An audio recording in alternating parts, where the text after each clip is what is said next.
Keith Davis.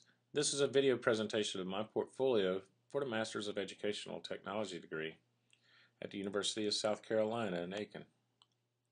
This portfolio consists of 5 parts: a home page, my vitae, artifacts of my work, a personal reflection of the time I spent in the program, and a contact page.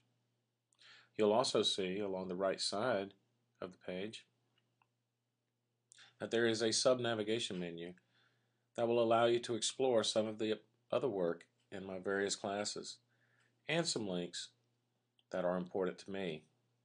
We'll start by taking a look at my home page, which includes an introduction to my portfolio, my professional goals. There's also a section that tells a little bit about me. Well, about me. I'm a 24-year veteran of the Navy, and it was during this time in the Navy where I discovered my love of teaching. I completed 2 tours as a Naval Combat Systems instructor. My bio will lead us into my next section. I'd like to present my vitae.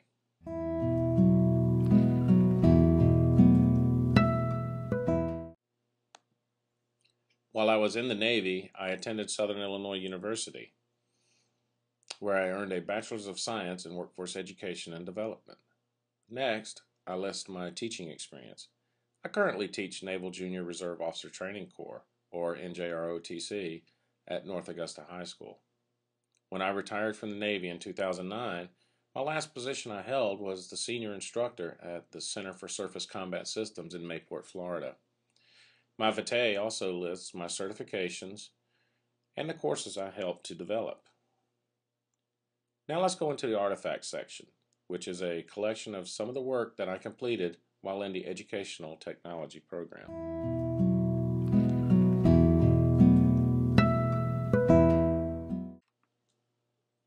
The first page within the artifacts section is an introductory page. Here you will also note that on the right side of the page is a sub-menu of the categories for the artifacts.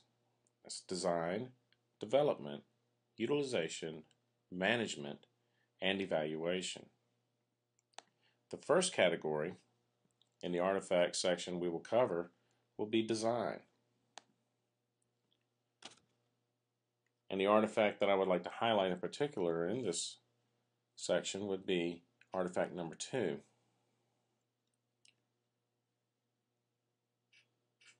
This artifact is my internship project that was completed at North Augusta High School, where I teach, and was supervised by the chair of the Professional Development Committee. I myself am a member of the Professional Development Committee, and it was during one of our meetings where we talked about possibly developing some alternative delivery methods for some training sessions. The need for the alternative methods came from understanding that some of the coaches and teachers were involved in extracurricular obligations, such as with sports teams or as club sponsors. So a need was clearly defined. I chose to create an online course so a teacher would be able to access on their own time and still complete their professional development requirements. So I developed a pilot online course. The subject for this course was classroom management. Let's go to the course and take a look at it. I developed this course using the free Blackboard version called Course Sites. Going into the course, it starts off with a welcome page with announcements. Course information follows, and this is where you will find the course syllabus where learning objectives are spelled out. And we'll take a look at that now. Learners will have a clear idea of what they are expected to learn. Going to the content section, this is where you will find that it is divided into folders. With the understanding that some teachers have never taken an online course before, I decided to make a short tutorial video on how to navigate the course. And the next part is the course presentation section. When you open it, you'll find a narrated presentation titled Somehow We Manage. This is the same presentation given in a traditional classroom setting.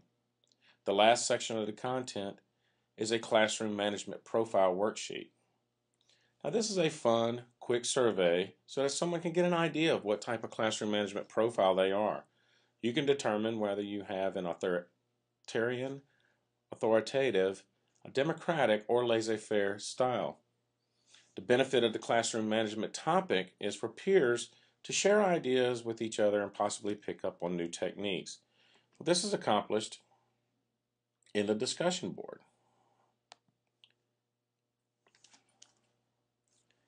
The discussion topic is to give a brief background of your teaching experience and what classroom management techniques you had when you started teaching and how they have evolved over time. I decided to feature this course in pointing out the performance indicators for the design category by writing appropriate objectives, producing multimedia instructional materials, as in the case of the video and a survey. By having a discussion board in the course, this satisfied the standard of selecting instructional strategies that are appropriate for this type of training because teachers are able to complete this training in an online class and to share ideas. The next category is development.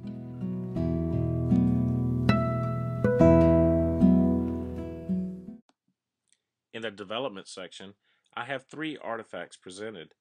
I would like to highlight artifact number 3 for you in this section. Artifact number 3 was an assignment that was completed for EDET 735, Technological Applications for Diverse Populations. This was my web project for the class.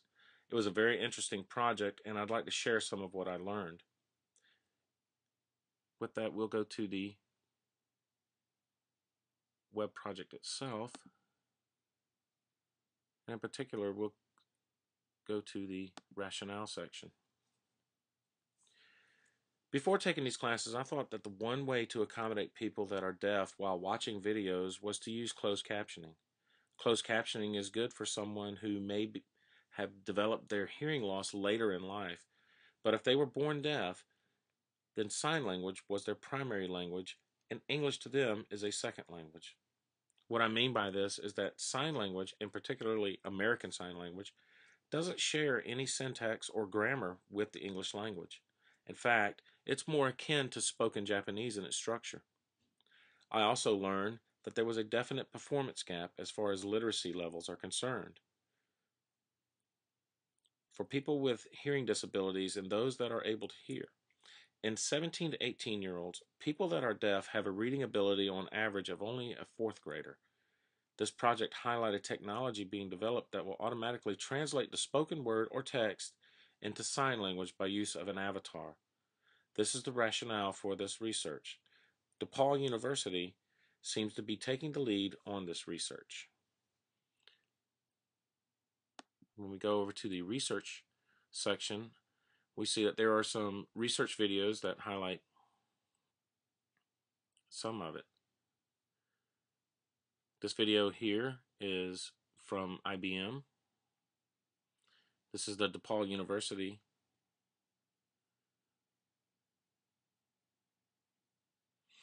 The next section are the tech resources. In the tech resources, you'll find products that are out in the market right now that does ASL translation. For instance, here's one right here. This is an app for the iPod or the iPhone. A similar app for Android systems is also available. This app is inexpensive. It also is not a true ASL translator, as it actually translates the spoken word into signed English, which is not the same as ASL, but in some instances may be enough to get you by. A company called iCommunicator, I found, developed, here it is down here, developed the only product I could find on the market right now that actually translates ASL. One of the reasons why they developed this technology was they were trying to close the performance gap for the deaf in literacy levels. This type of technology would only help people who need it in school, but also later in life when they are in the workforce. None of these technologies at present can ever replace a human interpreter, but great strides are being made, and someday perhaps maybe we will be able to. I felt this project met the performance standards by selecting appropriate media to produce the effect of learning environments by presenting this on a web page that people can read and also watch demonstration videos.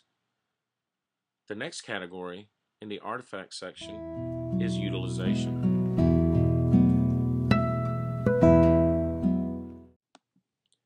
the utilization category, one of my artifacts that I chose to feature is a public service announcement project that I did for EDET 603 Design and Development Tools 1. This project is personal to me as a fire in my daughter's home due to a faulty electrical connection inspired it. Inspired by this event, I created a public service announcement on home safety. I was very pleased with this project as it was the first time I ever produced anything like this before. I felt this project was appropriate for this category and the standards for using appropriate instructional media. Video was the correct and most effective means to present this material. The next category is management.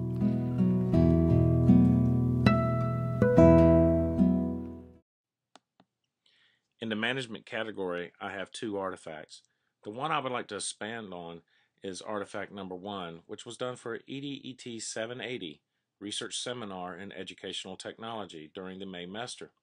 This was a fun project that was a collaborative effort of 4 students.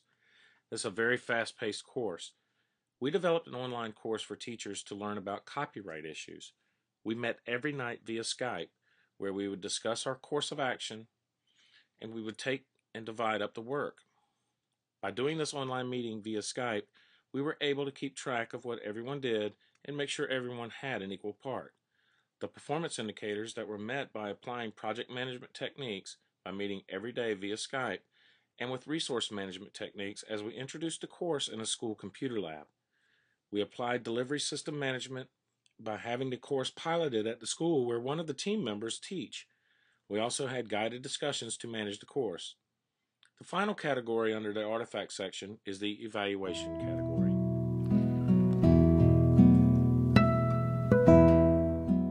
With a content or task analysis, a task analysis and concept of the project, and a learner analysis was done during the development of the UDL Book Builder project. There is also a formative and summative evaluation. The sections of the Weebly site satisfied the performance indicators identifying and applying problem analysis skills appropriate to school media educational technology, and also developing and applying formative and summative evaluations. This concludes the artifacts section of my portfolio. The next part of my portfolio is my reflection.